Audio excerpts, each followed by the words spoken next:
Hello everyone, আমি শোয়েব। আজকে আপনাদের কাছে এসেছি আরেকটা অ্যানিমেশন লেসন নিয়ে। আজকে যেটা নিয়ে আমরা ফোকাস করব সেটা হচ্ছে ওয়েট শিফটিং। ওয়েট শিফটিং অ্যানিমেশনের অনেক ভাইটাল একটা প্রিন্সিপাল। সো এটা কিভাবে ভালোভাবে বা অ্যাপিলিংভাবে করা যায় সেটাই আমরা আজকে ফোকাস করব। সো আজকে যে রিগটা নিয়ে কাজ করতেছি সেই রিগটা হচ্ছে আগোরা কমিউনিটি থেকে নেওয়া। রিগটা হচ্ছে জোকার রিগ। তো ওয়েট শিফটিং জিনিসটা আসলে কি? ওয়েট শিফটিংটা হচ্ছে আমরা যখন দাঁড়ায় থাকি, তো আমরা কোনো সময় দুই পায়ের উপর সমান ভর দিয়ে দাঁড়াই না। আমরা এক পায়ের উপর একটু বেশি ভর দিই এবং তারপরে ভর দিয়ে আরেক পায়ের উপর যাই। সো এইটাই কিভাবে সুন্দরভাবে অ্যানিমেট করতে হয় আজকে আমরা এটাই দেখব। তো যেহেতু আমরা আজকে শুধু লোয়ার বডি নিয়ে কাজ করব, তো আপার বডির এগুলা আপাতত আমি রিমুভ করে দিচ্ছি।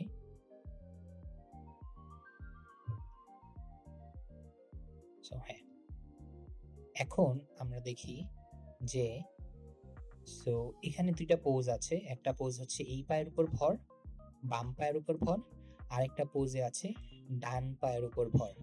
এখন এই ভরটা কিভাবে শিফট হচ্ছে এটি আমরা অ্যানিমেট করব। সো 10 নাম্বার ফ্রেমে আমরা যে শিফট ই দিয়ে পুরোপুরি জিরো ফ্রেমটাকে ফেভার করব। জিরো ফ্রেমটাকে ফেভার করাতে কি হবে? সেম টু সেম থাকবে এবং এইটাকে আমি একটু ব্যাক করে নিব। ব্যাক কেন করলাম? অ্যান্টিসিপেশনের কারণে। কারণ আমাদের বডিটা যখনই বাম সাইড থেকে ডান সাইডে যাচ্ছে বা ডান সাইড থেকে বাম সাইডে যাচ্ছে, তখন অপোজিট দিকে ওই আগে একটুখানি যাবে। এটাকে বলা হয় অ্যান্টিসিপেশন। সো এটা করাতে একটু ভালো লাগছে। সো এরপরে কি হবে? যখন ও দেখেন 1 থেকে 10 পর্যন্ত অ্যান্টিসিপেশন নিল, তারপর ওয়েট শিফট করে ওই পায়ের উপর যাচ্ছে। সো 25 নাম্বার ফ্রেমে কি হবে সেটা হচ্ছে শিফট ই দিয়ে কমপ্লিটলি লাস্ট ফ্রেমটাকে সে ফেভার করে নিল এবং পুরোপুরি ফেভার করবে না, ও আরেকটু বেশি যাবে। সো বেশি যে আবার কাম ব্যাক করবে। সো এই অ্যানিমেশনটা আমরা এখন একটু দেখি।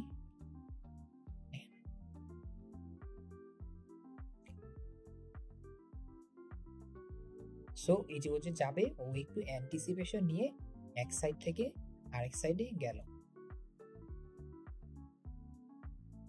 সো এই জায়গাটাতে একটু বেশি দ্রুত যদি মনে হয়, আমি এগুলো ধরবো, শিফট দিয়ে ধরলাম, ধরে কয়েকটা ফ্রেম বাড়াই দিলাম। তাহলে দেখেন ওইখানে যে যাচ্ছে, রাইট? এখন এরপরে আরো কাজ আছে, যেটা হচ্ছে আপার বডি। সেটা হচ্ছে আপার বডিটা ও যখন এভাবে যাচ্ছে, আমি চাবো আপার বডিটা আগে এটা ধরে, এই দুটাকে শিফট দিয়ে ধরে সব কয়টা কি ফ্রেম এক জায়গায় দিয়ে দিব। আই দিয়ে কি ফ্রেম, আই দিয়ে কি ফ্রেম, আই দিয়ে কি ফ্রেম, মানে যেসব জায়গায় কি ফ্রেম আমি চাই ওসব জায়গায় কি ফ্রেম দিয়ে দিলাম। সো ওয়েট শিফটের কারণে যে কাউন্টার, আমাদের আপার বডিটা কাউন্টার হয় অলওয়েজ। ওয়েট শিফটটা যেদিকে যায়, ওয়েট যেদিকে নড়তেছে তার অপোজিট দিকে কাউন্টার হচ্ছে, কাউন্টার হয়ে ওই পাশে যাবে। এখনো ওই পাশটাতেও এখনো একটু ফেভার হয়ে থাকবে, তারপরে ব্যাক করবে, কাম ব্যাক করবে। আমরা যদি আবার দেখি, এটা ছাড়া যদি দেখি, দেখছেন যে ও লিড হচ্ছে চেস্ট দিয়ে, চেস্টটা আগে একটু সরে যাচ্ছে, আবার যখনই কোমরটা ডান দিকে যাচ্ছে চেস্টটা একটু বাম দিকে যাচ্ছে এবং ওই পাশে যাওয়ার পর সব আবার সেটেল হয়ে যাচ্ছে, পুরো বডিটা ওই পাশে যে সেটেল হয়ে যাচ্ছে। So far so good. এরপরও আরো কিছু কাজ আছে যেটা করলে এই ওয়েট শিফটিংটা একদম টপ নচ হয়ে যাবে, আর সেটা হচ্ছে ওয়েট শিফটের ট্র্যাজেক্টরিটা আমি এখন ঠিক করব। সো ট্র্যাজেক্টরি কিভাবে ঠিক করা যেতে পারে এটা আপনারা দেখেন যে এখন জুম ইন করতেছি। জুম ইন করার পর এখানে দেখছেন একটা পজ দেই, এখানে একটা লাইন ক্রিয়েট হচ্ছে। লাইনটা একদম সোজা এবং আমি যখনই টানতেছি, যেদিকে টানতেছি সেদিকে যাচ্ছে, যেদিকে টানতেছি সেদিকে যাচ্ছে। সো এই লাইনটা কিভাবে আনতে হয়, এই লাইনটা আনতে হয়, আমি আমার এইটা একটু উপরের দিকে দেই, এই পাশে, আর একটু এই পাশে দিতে হবে। সো এই লাইনটা কিভাবে আনতে হয়, এই লাইনটা আমরা যে কোনো কন্ট্রোল ধরবো, ধরার পর এখানে দেখবো একটা মানুষ দৌড়াচ্ছে, এরকম একটা আইকন আছে। এটা চাপ দেওয়ার পর এটা একটু জুম, এটা একটু স্ক্রল ডাউন করব। তারপর এখানে দেখেন মোশন প্যাডস, মোশন প্যাডস এর এখানে আমি আপডেট প্যাড দিব। আপডেট প্যাড দিলে চলে আসবে, আর যদি কোনো আপডেট প্যাডস না থাকে তখন এরকম ক্যালকুলেট থাকবে। সো এই ক্যালকুলেটটা চাপ দিব, চাপ দিয়ে আবার ক্যালকুলেট দিব, এই যে দেখছেন এখানে একটা আপডেটেড প্যাডস চলে আসছে। এখন এটার ট্র্যাজেক্টরিটা একদম লিনিয়ার হয়ে আছে। সো এই ট্র্যাজেক্টরিটা আমি এখন ইমপ্রুভ করব। কিভাবে ইমপ্রুভ করতে পারি?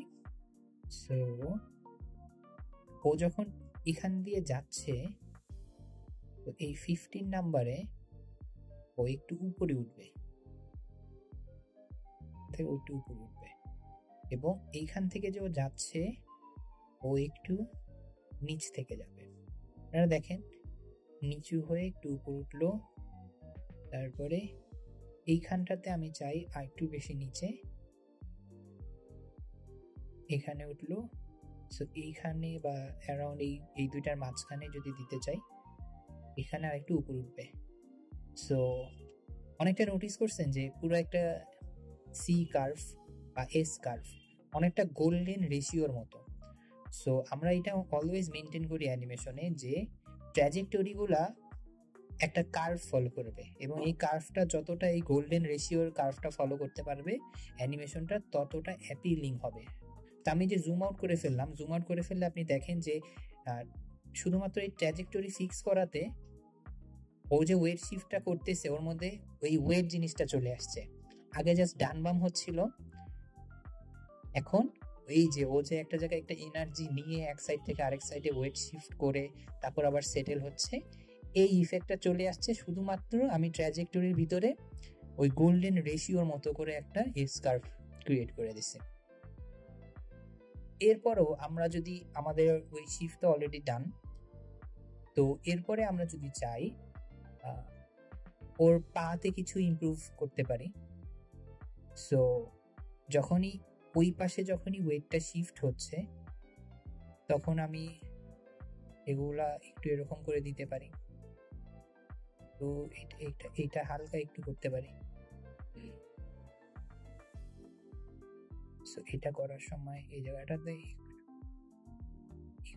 একটু উপরে উঠাই দিতে পারি। সো এবং এইখানে অল্টার রোটেট। তো আমরা যদি আবার নোটিস করি এই যে পা একটু নড়তেছে, জুম আউট করে যদি দেখি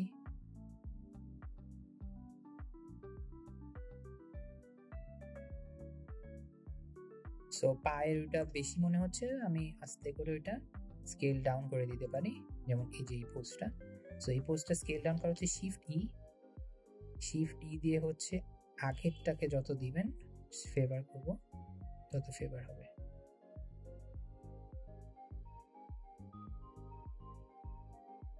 সো হ্যাঁ, আজকের লেসন এতটুকুই।